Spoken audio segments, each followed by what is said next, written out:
Assalamu alaikum rahmatullahi wa barakatuh. Hope you're doing well. So, I finished the entire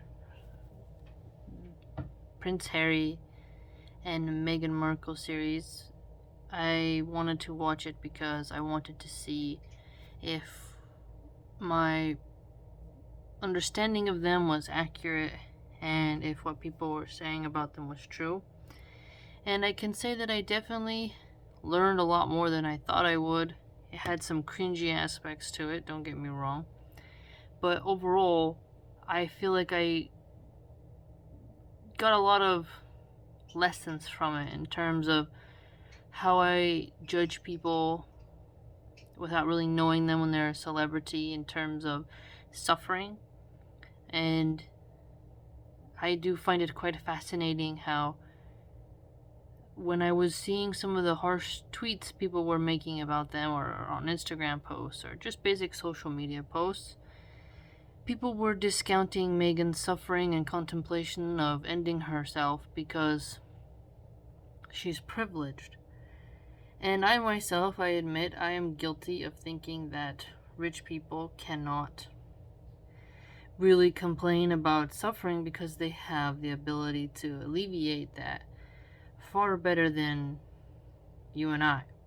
And it is true that they don't have the same stressors of how you're going to pay rent this month, how you're going to pay the water bill, whatnot.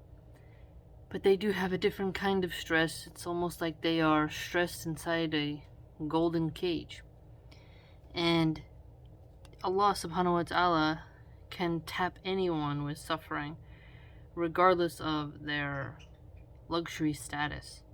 And that is something that I learned from Meghan Markle, because she talked about she had a miscarriage due to all the stress and pressure of the paparazzi and dealing with the royal family and doing engagements where she has to go and handle business or whatever. And I felt deep empathy for her when she said that, because it's such a human thing to go through. Where here's this woman who married a prince, but she was still unable to save the life of her child. And Allah took back his bounty in that case. She was then able to have another child later, but still, it's a very traumatic experience. And I felt quite sorry for her, and it really made me see another side of an elite person, right?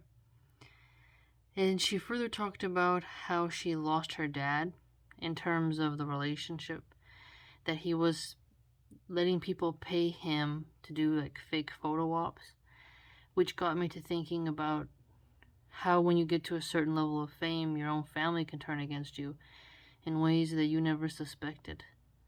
And I wonder how many times that's happened throughout history that we don't know about. And it makes you think about your own family. I know it made me think about mine. Imagine if you got to that level of notoriety. How would you deal with your family changing the way in which they view you and treat you? It would be quite intense, I bet. And so that really brought the way I look at her on an even more human level. Losing a relationship with her father, having the media take advantage of it, and also losing a child. It's a quite intense amount of stress, right?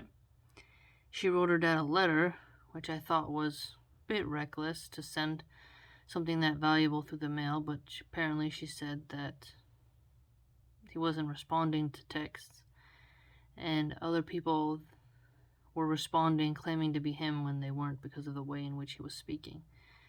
And so I felt for her. I never really had a good relationship with my father, but I know what it's like to be disappointed by your father. So I felt for her in that regard. And one thing that I really just got emotional about, I just felt really happy for her in terms of her wedding. I myself had a very simple wedding. I didn't ask for a ring, didn't have a cake. I had my niqab. I didn't ask for anything fancy. I didn't have any friends there. It was just two witnesses and the judge. And my daughter. And yeah, I didn't do anything fancy at all. Didn't wear any fancy makeup. Didn't wear any makeup, actually. Just like now, I don't wear makeup. I just kept it simple, to the point, and focused on thinking about what Allah subhanahu wa ta'ala expects from me as a wife. But still, I can appreciate when someone gets a very fanciful wedding. I am not a person who likes Disney weddings, and I have made videos encouraging people to have very simplistic weddings and to not go into debt for a wedding. But there was something just about a royal wedding, and you could just feel their kind of romance with it. I thought, good for them. And it was really cool how they cut the cake with a sword. Sounds like something I would like. And Prince Charles, now King Charles, walked her down the aisle. And I kind of found that interesting, how she married into this royal family and now she's getting walked down the aisle by a royal. It's like a totally different culture shock. Like, you can never expect that. The royals, to me, are not really like, ooh, wow. But the fact that their bloodline goes back is something that I found quite interesting. So that's something that I found to be quite peculiar, thought-provoking, unique about her and her wedding. Further, I thought it was cool how she had a Muslim cookbook. She got with a bunch of Muslim sisters, and she helped them to cook and prepare food, and she reached out to the Muslim community, and I found that to be quite cool. Because you see in the documentary, obviously the Catholic Church is heavily involved with the royal family, obviously. And it was cool for her to reach out to the Muslim community, and I found that even if it's just her fulfilling a duty, it was still nice to see the representation, right? And the fact that they would make a wonderful cookbook, and I'm very curious in the future when I'm able to afford to buy more books, maybe buying that book and trying out the recipes. Sounds pretty interesting, just to see what they did. I thought that was very special. Another thing I found very interesting was the rivalry between the brothers and their marriages, and how it's almost like there's a popularity contest. And it got me to thinking about Joseph and his brothers, and made me think about my own relationship with one of my sisters, and how there's almost like an unspoken rivalry in certain ways. And it's really interesting how you can care about someone but yet also see them as a rival. So when they introduced this term, the Fab Four, in the Netflix series, I found that to be interesting because it's almost like the media had created this popular royal image, and then later it kind of became more of a rift, and Harry and his brother William don't really seem to be as buddy-buddy, but I think Harry appears to be more of a human than his brother William.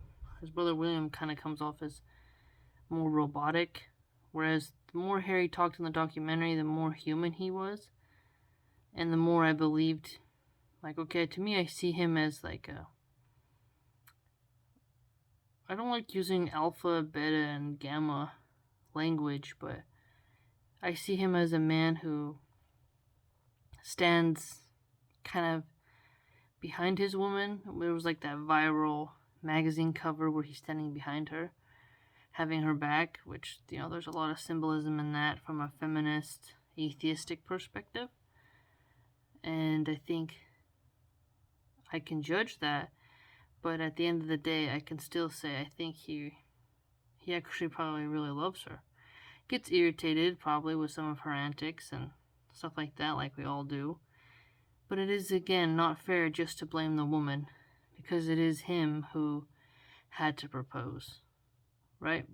So he chose her. It wasn't like she forced him into the relationship. and he has decided to stay, right? And for him to put his children and his wife first before his duties and stuff like that, I found to be quite compelling. Before, I saw it a different way before the documentary.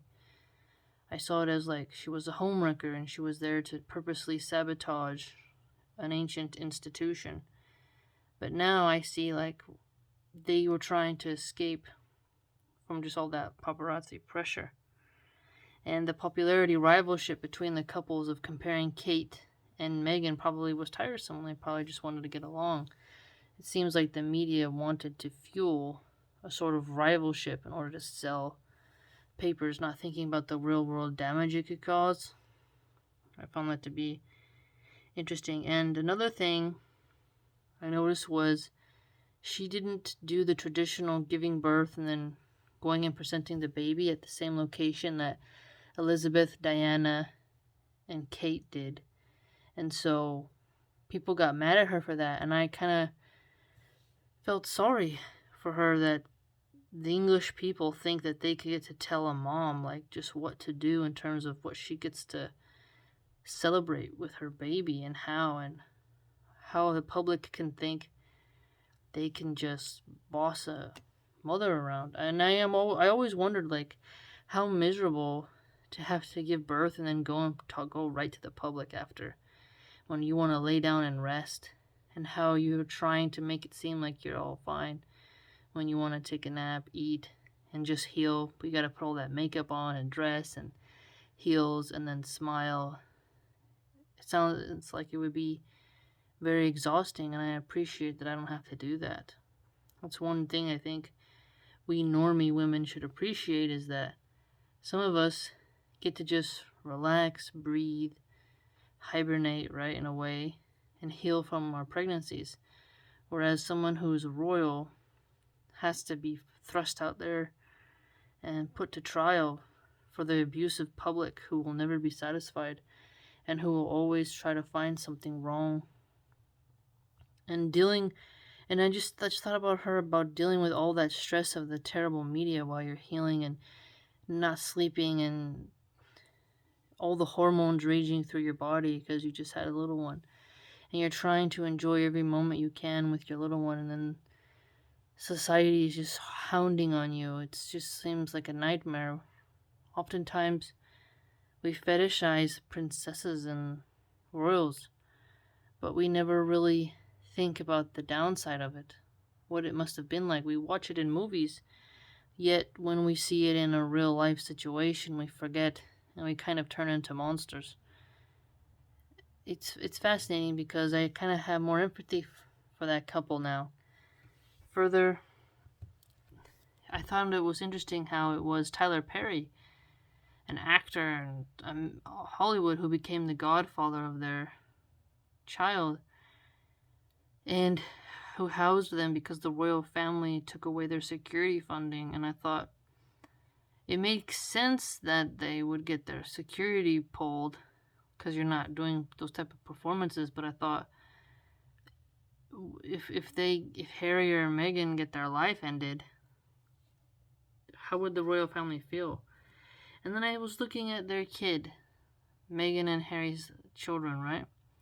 And thought they have a relative who is a king, and they are far away from him. And does that king even care about his tiny little relatives who are living in Los Angeles in America? And I made my heart break because I thought if I was a queen, I would want all my grandchildren, all my great-grandchildren, I'd want them all around me. I wouldn't want them to leave, and I'd want to make it work. And I just thought about their two kids just being so innocent in the world and then not even realizing what family they were born into and what bloodline they were born into in terms of royals, right? The Windsors or whatever they're called, their last name. It's fascinating that little kid was just picking oranges, and meanwhile his uncle is a royal, like his family is royals. Seems so abstract sometimes. like the pressure that will soon be put upon those little kids' shoulders and the notoriety they'll get, and how every relationship they'll have, there'll be the question of, do they like me for me, or do they like me for my status, and the stress that will come with that. And so overall, for the final video of the series, I felt like, you know what, when it comes to celebrities, we must fully vet information and hear both sides, multiple sides rather, not just two, of what it's like for them and their opinions and the truth. It's interesting.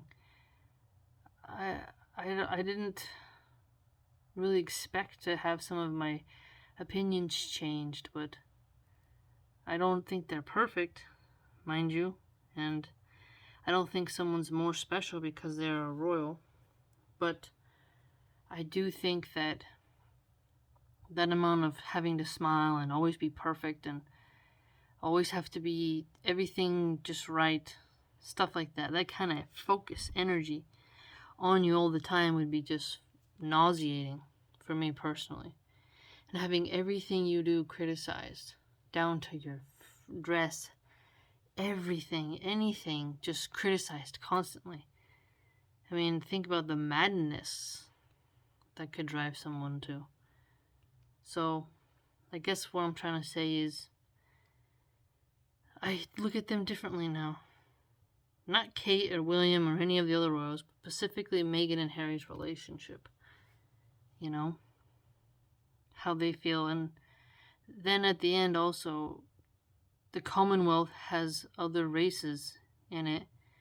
And it is fascinating how people will say they care about the Commonwealth, but then when a non-white person gets into the royal family, there is a lot of racist jokes. And a lot of people saying she's ruining the bloodline. And I felt really bad because it's sad that there is definitely a racial component to it, which I got tired of hearing because we hear about race all the time in America to make us fight and hate each other. But with her, I think it's real because I've seen some of the mean things that these people have posted about her in terms of her race. And I feel bad for her because it shouldn't even be a factor, you know?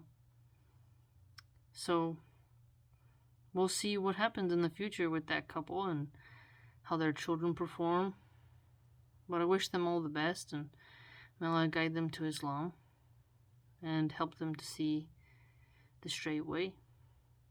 What do you think? Have you seen the series on Netflix? And what do you know about the royal family? And what do you see in their situation that you can also see within yourself? And how would you feel if you were in their shoes? And what would you do? It's quite fascinating to think about. Anyways, if you'd like to join my blog, www.subscribestar.com/MilahanArchive, I write some interesting things on there, post some interesting things as well, and so you should consider joining that community. Alright, let me know what you think.